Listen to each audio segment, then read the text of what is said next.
Les résultats de l'examen du BEPC, session de juin 2023, nous en parlons dans le forum de discussion avec Charles Alban Daoui. Charles Alban Daoui, bonjour. Bonjour Latifat Correa. Le taux de réussite national est connu ainsi que ceux des 12 départements du Bénin. Quelle lecture peut-on faire de ces résultats? Oui, le taux de réussite au niveau national est connu, 69,21%. La première chose qu'il faut constater, c'est qu'il y a deux catégories de départements qui sont tout de suite constitués. Il y a les départements dans lesquels les taux de réussite sont supérieurs au taux de réussite national, qui est de 69,21%, et avec des écarts allant donc de 1% à 10%.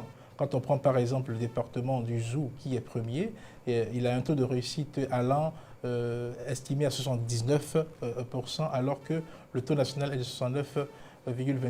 Donc, ça fait un écart pratiquement de 10%.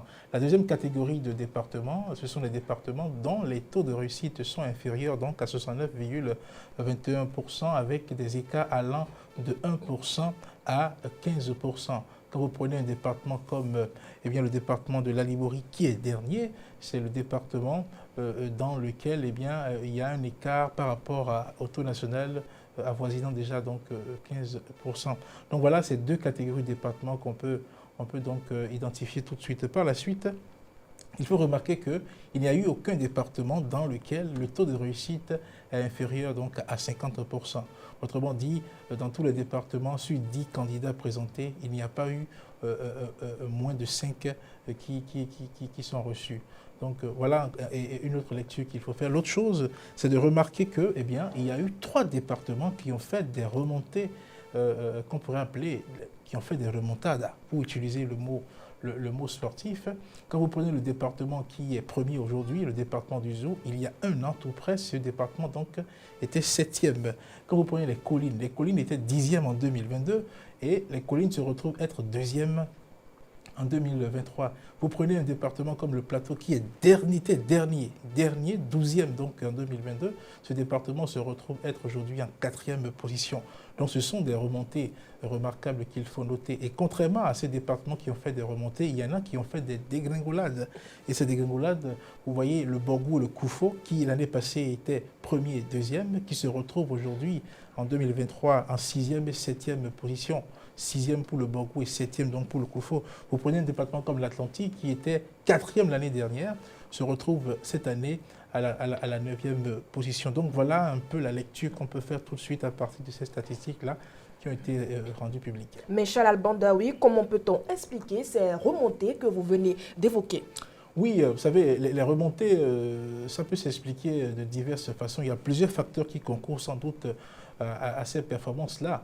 Quand vous prenez un département, en fonction de sa position dans le pays, l'offre en matière de prestations, en matière d'encadrement n'est pas forcément la même. Quand vous prenez un département comme le littoral, c'est un département qui a l'habitude d'occuper les premières places dans le classement parce que Cotonou, le nombre d'enseignants disponibles pour encadrer les enfants, tout ça, il n'y a pas beaucoup de problèmes, contrairement peut-être dans les départements qui se trouvent à l'intérieur du pays, avec des zones parfois assez difficiles, où il n'y a pas forcément assez comment dirais-je, d'encadreurs pour prendre les enfants en charge, etc.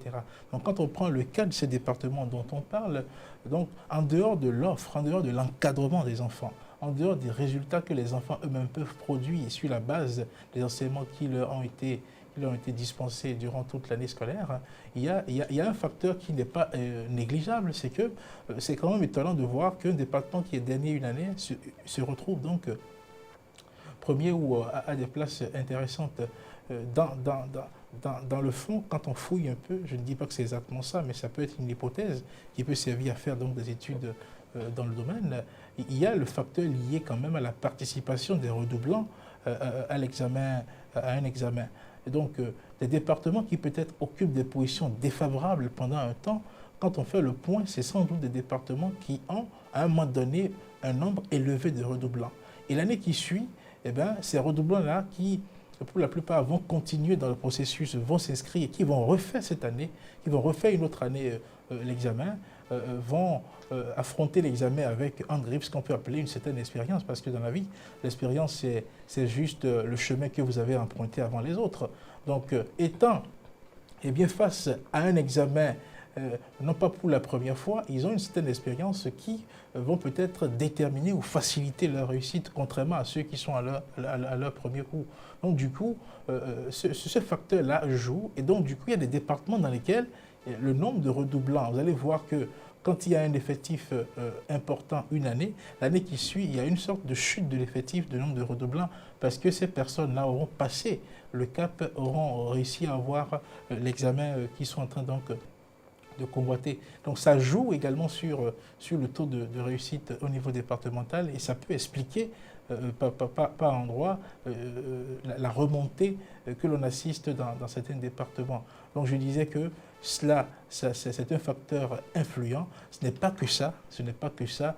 Il y a les performances des élèves, ceux qui ne sont pas redoublants aussi et qui font le travail, qui essaient donc de tirer vers le haut le pourcentage. Mais je pense qu'il faudra faire des études beaucoup plus approfondies pour essayer d'expliquer un peu ce qui se passe et ce qui fait qu'un tel département occupe des positions défavorables une année et l'année qui suit, ça remonte très fort en matière de taux de réussite. Charles Alban Daoui, c'est la fin du forum de discussion. Merci de votre intervention. C'est moi qui vous remercie. Mesdames et messieurs, c'est la fin, comme je viens de l'annoncer, du forum de discussion du 10 juillet 2023.